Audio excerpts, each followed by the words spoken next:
always in our game, when we make the game every year, it's always one of our directives to listen to the feedback that we get from the community. And some of the things that they were complaining about in FIFA 10 for the CPU was how potent he was in front of the goal.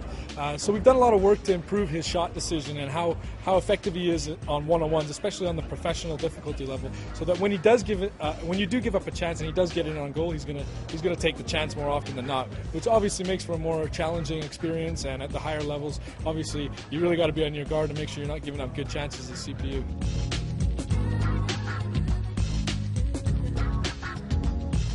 As for some new things that I think we're adding, I think we're innovating in the CPUI in a couple ways. One of them that is really cool to me, I've always liked possession football. I'm an Arsenal fan, so when I play the game and I'm playing against the CPU, in times past, in previous years, he was very, very attacking minded and would get forward all the time, but he wasn't always as patient as we would like. So we've implemented some features about keeping possession this year, so that he's a little more calm, especially depending on the custom tactics that you set up. But if you have a possession style team, he's a little more calm on the ball and willing to wait for his opportunity. So you quite often see him swinging the ball around the back line, teasing it into the center of the park, and then coming back out and making the decision to keep possession with the squad. So that's quite cool, differentiating the different styles of plays in the different leagues, so you get a lot of variety when you're playing different opponents.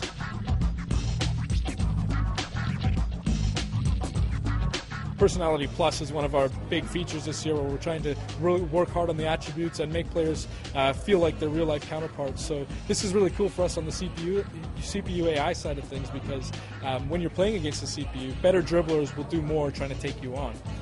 We had a feature, or one of the decisions that the CPU has to make is whether or not I'm safe.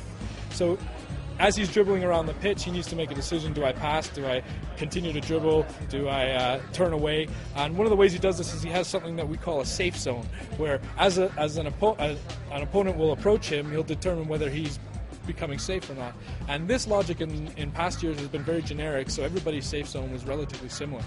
This meant that it didn't matter if you had Cristiano Ronaldo on the ball or Messi on the ball versus Rio Ferdinand or Richard Dunn or somebody that really wouldn't try and take somebody on. But this year we're dynamically changing the size of that safe zone based on the player's attributes. So players like Messi and Cristiano Ronaldo will still try and dribble out of tight situations like they do in the real world. So it's cool. It brings another little bit of character to the CPU AI when you're playing against them, and these guys might try and take you on, and you might be a little bit surprised at what they can do. So it's quite cool when you're playing against a CPU. Sometimes it's a little bit humbling.